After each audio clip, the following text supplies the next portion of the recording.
ഇന്നെന്താണ് സ്പെഷ്യൽ? ഇന്ന് വേറെ ബ്രേക്ക്ഫാസ്റ്റിന് വേറെ ഒന്നും ഉണ്ടാക്കിയില്ല. അപ്പോൾ ഇന്ന് ചക്കയപ്പം എന്ന് പറഞ്ഞാൽ വരിക്കച്ചക്ക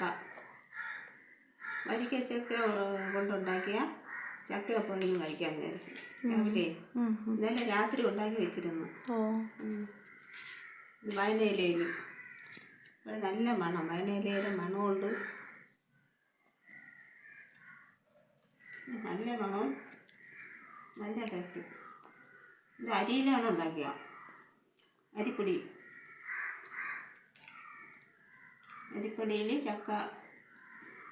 ചക്കപ്പഴം മിക്സിയിലടിച്ച് ഇളക്കി ശർക്കരയും തേങ്ങയും ഏലക്കായൊക്കെ ഇട്ട്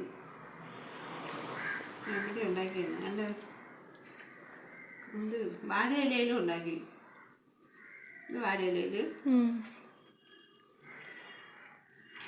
ഇത് നല്ല വയനയിലയിൽ. വയനയിലാകുമ്പോൾ നല്ല മണം.